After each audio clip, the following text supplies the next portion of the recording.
Allora, siamo qua con una rappresentante del Dipartimento di Storia moderna. Storia Moderna che ci racconterà una bella storia su questa musica particolare.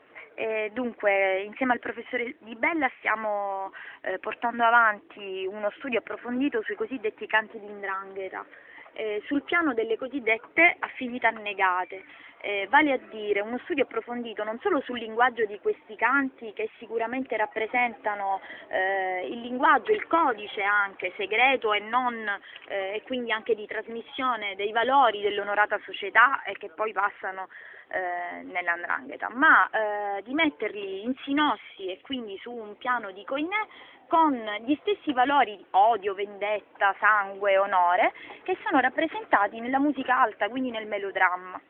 E proprio sul piano di questi sentimenti, di queste affinità negate, cercare di fare uno studio approfondito anche sul linguaggio, il linguaggio mafioso come codice interno ed esterno all'onorata società.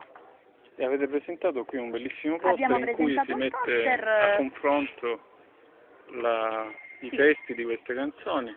Sì, i testi di queste canzoni, facendo anche un riferimento ovviamente lessicale al linguaggio utilizzato in questi testi e anche uno studio musicologico che sviluppi e faccia comprendere come si tratti di un fenomeno comunque di cultura tradizionale e quindi di cultura popolare. Questi dischi in Italia sono stati, diciamo, censurati, questi dischi in Italia sono stati censurati, infatti il nostro studio parte dalla pubblicazione, insomma, sono stati prodotti questi dischi in Germania, sono ben 3.